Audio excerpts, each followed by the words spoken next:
And how's it going, Vikings fans? Somber mood here in the Bleacher Report studio. Your Minnesota Vikings Unfortunately, fall to the Philadelphia Eagles. Well, this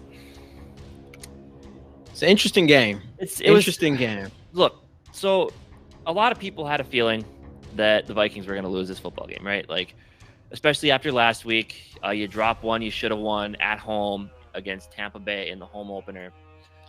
You go into Philadelphia. Obviously, everybody knew it was going to be a tough test. You got the Super Bowl participants, the NFC champions after last season, lost in the Super Bowl, obviously, and yeah, I mean, we knew on the road, we've been there before. Hostile environment was going to be a tough test, and to come in, and I kind of said it before the game, right? I said if the Vikings were going to lose this football game, I would almost rather have them just kind of get kicked in the teeth, just so you kind of have that feeling of, okay, maybe we're just not that good, right? But the fact that I think we outplayed Philadelphia to start, right? Yeah. But the turnovers. And here's the thing, I think a lot of people are going to say we beat I think a lot of people are going to say we beat ourselves in this game, which I think is true. But here's the thing. You can't turn the ball over 4 times against the Philadelphia Eagles. Yep. Eventually, they're going to figure it out. Like, that offense is too good, right? So giving them extra opportunities, and let's just go through the list. Let's go through the list of these turnovers. So first one, fumble recovery on the punt return, where you are on the 30-yard line. Was there a fumble before that? That was the first one, right? What was it? I'm so frustrated with all of them. It's just such a roller coaster. It's such a roller coaster. You're in plus territory on the 30-yard line. Powell fumbles the ball, right? Yeah. After you steal possession back with an interception, then Madison fumbles the ball. And then after that, later on, you're driving down the field to potentially have a double dip type of score where you score at the end of the half, get the ball back to start the third quarter, and then there you go. You get a 2-possession lead. The best player on the field, Justin Jefferson, I get he wants to score, but man, in that situation, you can't play hero ball. Take the catch. You have first down with 30 seconds and 3 timeouts at the 1-yard line. You kill the clock. The Eagles don't get another chance to possess it. You score, and it's just everybody on the team had a hand in this. The defense, I felt, was pretty solid all game long, except for stopping the run, man. That was nuts. The run. And going into this season, man, I knew the interior defensive line was going to be a massive problem. Everybody, we can talk about the interior offensive line all we want. I mean, well deserved, but the defensive line was something that was a huge concern. It was bad last year. We were bad against the run last year, and we lose our best run stuffer in Delvin Tomlinson and do nothing to fill that void other than getting Jaquelin Roy, who doesn't even suit up yet, for us.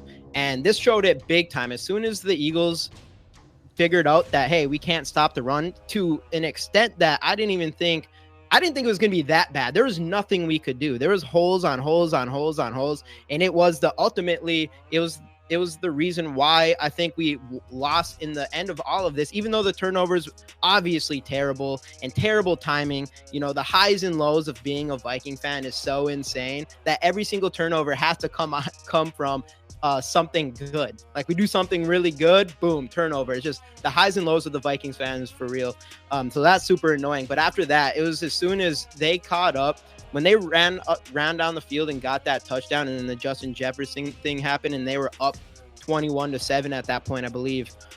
You just knew, like, now they just can run right down our throats for the rest of this game, and we're screwed. And that's exactly what they did. They figured us out on defense after we looked really good in defense in the beginning, but ultimately, because that's the thing, no matter what, like in this game, this is one a lot of people, and you mentioned this earlier, this is one that a lot of people had us losing, but I don't know, man.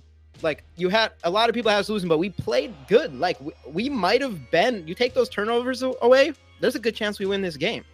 I think there's definitely a good chance we win this game. The only problem moving forward, though, is now you have a massive hole on defense in the run game, and it's something that I think is going to be a problem throughout the entire season. Right. And I saw a comment here that they can't run the ball like that if they're behind. turnovers. Yeah, exactly. And that's the biggest thing. Like the reason that they had the lead is because we just kept giving them the ball back instead of just seizing the opportunity and going ahead and scoring. So, I mean, obviously, By the way, the fumble is it's so frustrating because obviously, what's that? 7 fumbles in the first 2 weeks, which cost us the games pretty much. I mean, and two of the fumble, one fumble, then one of the Kirk interceptions were red zone plays where you score and you go ahead there. So it's just, I want to do some shout outs here though. I do see Cade Ruts is because they have an interior offensive line, and they do. It's both. Like they do have a good offensive line, but our defensive line is with one player that Harrison Phillips is the only one that might be a starter on a different team. That's it. So, I mean, that's something to worry about. But I appreciate everybody popping in here after obviously a disappointing game. Man, it was tough. I mean, starting with Kirk Cousins, for the most part, played good, especially in the second half. He played pretty solid. But in the beginning, I mean, he still had that strip sack. Our offense just shooting themselves in the foot over and over again, just could not really get anything rolling. It is surprising that we even kept in this game after all of those turnovers. What was your thoughts on Kirk Cousins in this game? I thought, so yeah, here's the thing. Like my big issue last week was with play calling, and there were a few spots here and there where I'm like, okay, Kevin, what are we doing here? But I thought the play calling in this game was actually pretty creative for the most part when we actually got to run plays without dropping the ball. Like, I think Speaking Kevin O'Connell, KJ Osborne, right? Yeah, we'll get to him. You got to talk. We'll get him.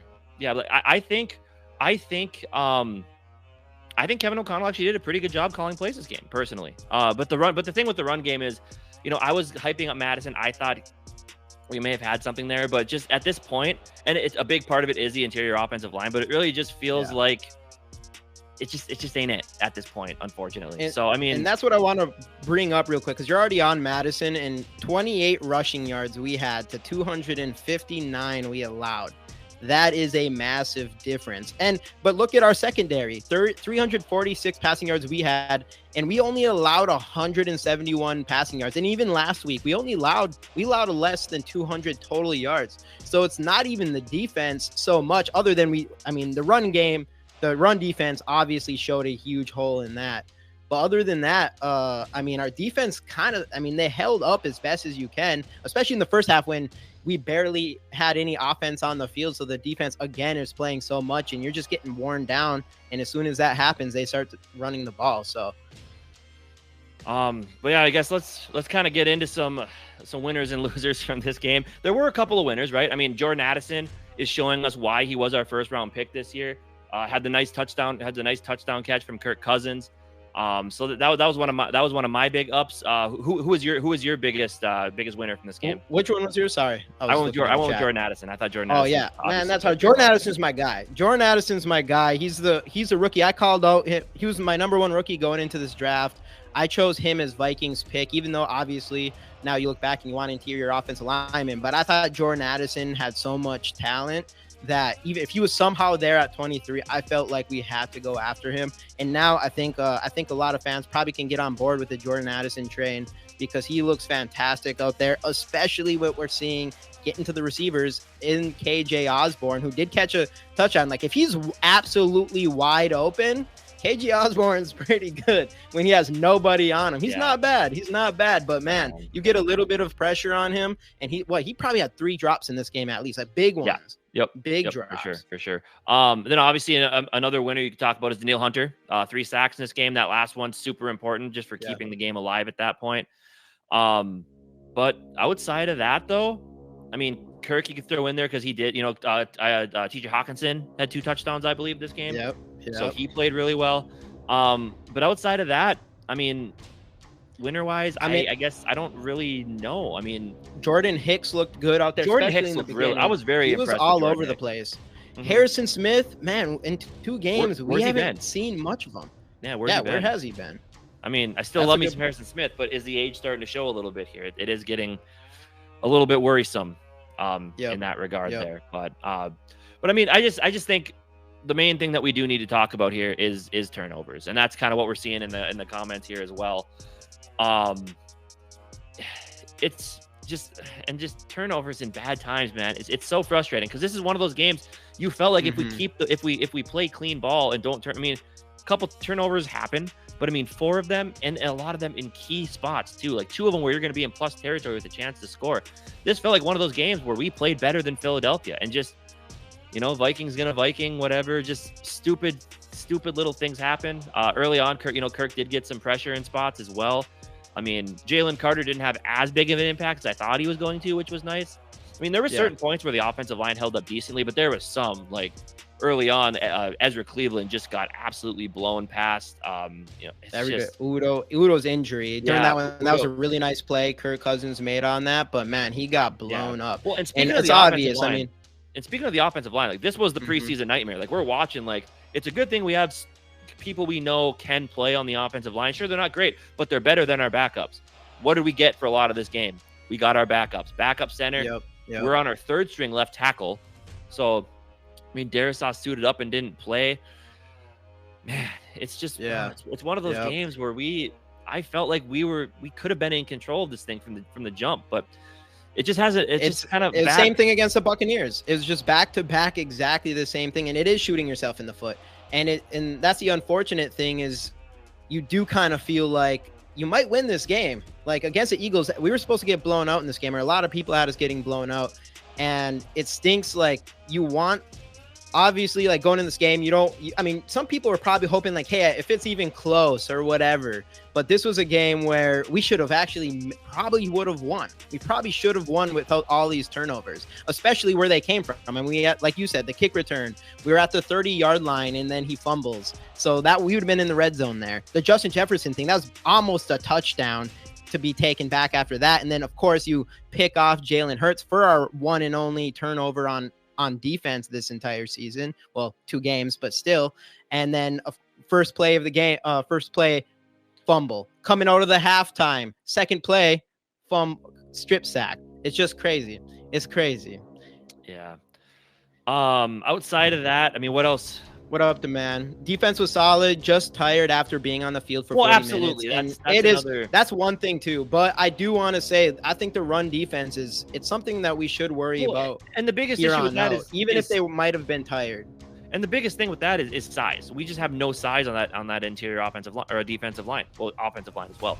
But we get no push in the run game. Wide holes getting pushed around, and Philly's got a pretty solid offensive line as well. It's just.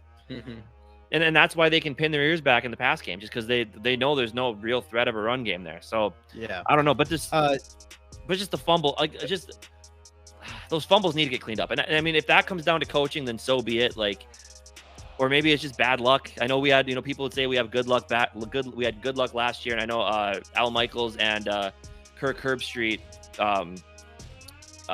kind of brought it back down to earth and say that it might be a regression back to the mean. Like last season, so lucky to get to where they got to, and now we're kind of starting to slide back to the luck's going to go the other way, which and that's man, it's so frustrating just to know. We've said it over and over. If you don't turn the ball over, you have a great shot to win this football game. Yeah, exactly. And I see Riley Reek here. Kirk deserves better, and you all know it. What else is Kirk going to do? Scramble. He is a pocket passer for a reason. So yes, he's going to hold the ball to find someone. There's a couple though. Still with Kirk Cousins, there's a couple plays where, like with there's one play with Jordan Addison where he had him across his second and 9, I think. And he had Jordan Addison right across the first down, and he could have easily thrown a simple pass to him for the first down, and then he hesitated, and then Jordan Addison comes in like 5 yards and then ends up being a 3rd and out. And that was after our touchdown to get to 21. And then something like that. Yeah. So I mean, there's some things about Kirk Cousins too. I mean, don't get me wrong. Kirk Cousins is getting tons of pressure. No quarterback wants it. But in these first 2 games, at the end there in that second half, Kirk Cousins looks fantastic. Overall, he's been kind of mediocre, in my opinion, in these first 2 games, at least earlier on, and still just making hesitant decisions. I don't know what's with him and loving to get the ball to KJ Osborne every chance he gets, even if KJ Osborne keeps dropping the ball every time. But yeah, we're seeing that. Right. But obviously, let's going through some of the other big players in this game. Justin Jefferson still scoreless, but did have 11 catches for 159 yards. Yes. Obviously the fumble by the goal line. I mean, I get it. I saw a comment earlier. You can't blame him for trying to score. It's like, that's fair. but it's one of those unlucky things where Justin Jefferson isn't gonna do that every time. I mean, he's about as sure-handed as they come. We saw that on those last couple of drives when he had to catch some balls in tight windows. But and that's just, I'm not a player, but I would have rather him just taking the ball, have 3 timeouts, get the ball to 2-yard line. Mm-hmm. You can burn some clock and score, or just I don't know, man. That was just one of those things where after it happened, it's just you're frustrated and you're trying to find a reason why just this bad luck happened this game. And unfortunately, and when it happens to your best player, that's when you kind of know, maybe it's just one of those things where you're just getting some bad bounces. But I don't know. Man. One thing that is something to say though, 100. How many yards did you say Justin Jefferson had? 159. 159. Let me go through some of these stats real quick here. So 159 yards. I want to bring that up because last year, what was it? He had 7 yards against Darius Slay in this game. Can you zoom in on that at all? Let's see here. How's that? A little more. Better? A little more. That's fine. That's good. All right. Justin Jefferson, that 159, 13 targets, 11 receptions, 159. JJ wins his battle against Slay. Hopefully we see the same thing against Jareer Alexander. But Addison, 5 targets, 3 receptions, 72 yards. TJ, 7 receptions, 66 yards. KJ, 3 receptions, 34 yards. And again, I wish on here we could see his drop passes, because targets, I mean, all 3 of those he missed. Those had to be off his hands. And then Oliver. And again, man, Alexander Madison, and we want to establish this run, but we are against a good defensive line. So I kind of get it. But we need more than that. So that's one thing you told me after this, the Tampa Bay game, that you were interested in, or you were missing kind of the Delvin Cook. And you're not a huge Delvin Cook guy, but it's now we don't really have a guy that might break the game open in the run game. And I do not think we have that. And we were hoping Ty Chandler maybe could bring that ability to us, but we have not seen it yet so far in these first 2 games. Right. And I did see a comment in here where the offensive line didn't play that bad in pass protection. There were spurts when they did look pretty good. I mean, I was looking at Twitter during the game, and I did see some people saying, if you really watch, Ingram isn't playing awful as we think he's going to. So, I mean, you're seeing improvement, but it still just isn't enough, especially in that run game too. That's a big part of the offensive line as well. And I saw someone say the game is won in the trenches, and that it is, because you got to run to be able to throw the football. You got to run to be able to control the clock, which we didn't do. I mean, it doesn't help Madison putting the ball on the ground, but 8 carries for 28 yards, and that's the entirety of the rushing offense. Kirk Cousins, 364 through the air with 4 touchdowns. I mean, obviously you're playing from behind, so you're gonna end up getting into the passing game more. But yeah, outside of that, it wasn't. I want to do a quick shout out to Bynum, because so far in these first 2 games, he's led our defense in tackles, 15 total tackles in this game, including a tackle for a loss. He's already in these first 2 games shown a bounce back compared to last season. So I want to give him a little shout out here. So going forward, I'm feeling good with him as that next safety for us. But I also want to bring up, let's see, Riding Dirty Bobs. What's up? That was a Vikings game to win. They shot themselves in the foot with turnovers. I think at the end of the day, when it comes to the final ruling of this game, and even Tampa Bay, it's really shooting ourselves in the foot. And, obviously turnovers is a part of this game. You have to secure the ball and everything like that. Hey, but Gary, it's hard. It's hard to not push some of this bad luck. The bad luck thing. I mean, some of the Justin Jefferson thing, that's obviously he shouldn't have tried to extend the play or whatever. But still, it's just bad luck. It's bad luck. Madison, he could have definitely done better. But I don't know. It just feels like it can be some bad luck. And then, hey, what up, Gary? That's my guy in the building. Let's go. M. Brown in the building. We appreciate everybody in here to come talk to us after a loss like that, because it is a loss. It's a loss. And, it could have been a really bad loss. We could have got our butts absolutely whooped. And we didn't. So, I mean, even though it's an L, we need to stop shooting ourselves in the foot. And starting the season 0-2, there's a chance we can turn this around, even though we have a hard week against the Chargers next week. But and looking at some other things here, Harrison Phillips with half a sack. We'll get back to him. Ivan Pace Jr. with half a sack as well, going along with Daniil's 3. And this is where you wonder if coaching has to come into play a little bit here, with the fumbling, right? Fundamentals of the game is protect the football at all costs. My dad even texted me during the Powell run back. He's like, he's got the ball hanging too far out there. Someone's gonna punch the ball out. And then guess what? They did. But then Harrison Phillips on the 3rd and 1, when the clock, I believe the clock was winding down to the end of the quarter, and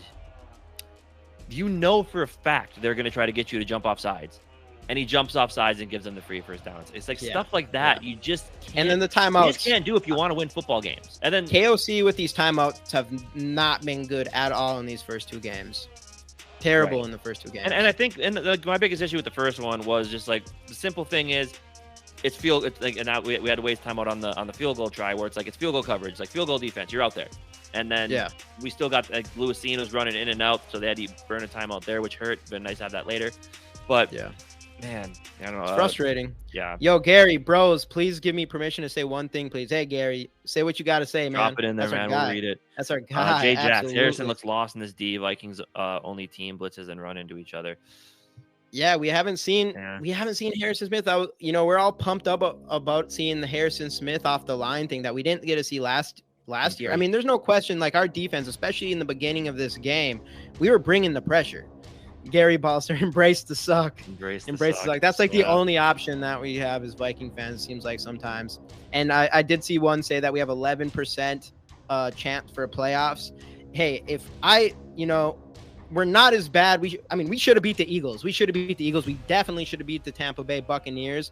But if we lose against the Chargers, I don't know. I think we're going to get a split fan base as far as how much more winning do we want to do. If we go 0-3 and we end up winning 9 games and barely missing playoffs, and we might go into the offseason looking to draft the quarterback of the future, we're going to be in an interesting situation. This Chargers game feels like an absolute must-win at this point. And here's the thing that I hate, though. I hate having to already think about looking forward to next season after week 2. And week 2 isn't even concluded yet. We had the first game on Thursday Night Football. We're already talking about the end of the season. I know, man. I feel you, bro.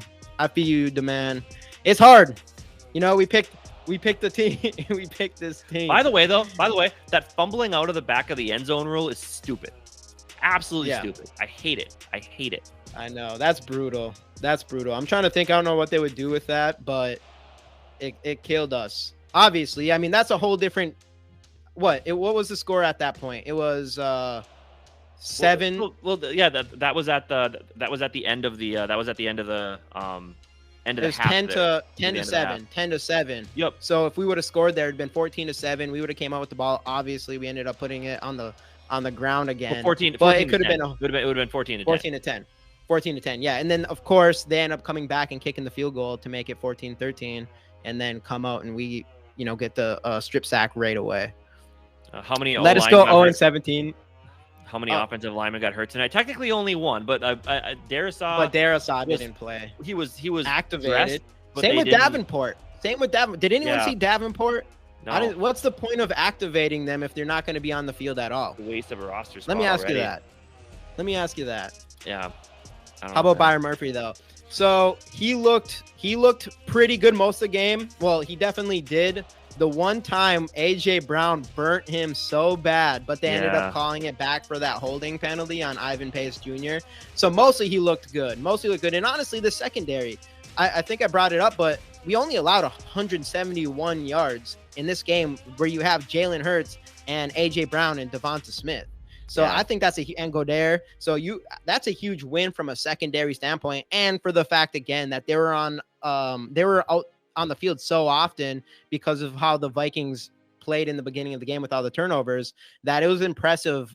You could say the secondary definitely gets a win in this game, even though they allowed the couple big plays to Devonta Smith. Yeah. But yeah, he did cook them. He cooked them on that play. He did. But Justin Jefferson cooked Slay over and over again. And hey, I also want to say with Jordan Addison, I say this before, this kid is so good. And I want to bring this again because one of my biggest things about him before we drafted him was his balance. And I know that's a weird one, but after this catch, he got wrapped around his body and he was able to stay on his foot. I'm telling you, this kid's special. So we are happy that we got him. It was a nice performance from him and Ivan Pace again, which is really nice for the future. But man, still, we can't be making these stupid turnovers. Yeah.